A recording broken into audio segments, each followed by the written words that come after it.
ए सखी दुल्हा तो बड़ा लंबा लंबा बात करत रहे हो। इ तो बारात में कुछ न लाइल बा हो। अरे हाँ ए सखी, इ तो दुल्हा गाड़ी वाला काम कइले बा, गरियाव तो। अरे हथिया हथिया सोर कैला गदहो नाले अइला हो। तोरा बहिन के सोटा मारो नामवा हसैला हो। तोरा बहिन के सोटा मारो। पालकी पालकी सोर कैला अरे गदहो नाले अइला हो।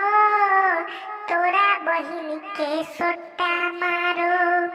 पैदल चली अइला हो। तोरा बहिन के सोटा मारो।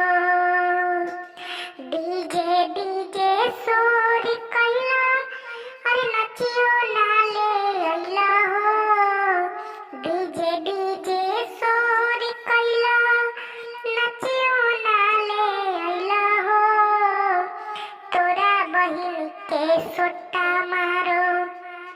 नाच के देखैला हो। तोरा बहिन के सोटा मारो। नचिया नचिया सोर कैला हिजड़ो नाले अइला हो। नचिया नचिया सोर कैला हिजड़ो नाले अइला हो। तोरा बहिन के सोटा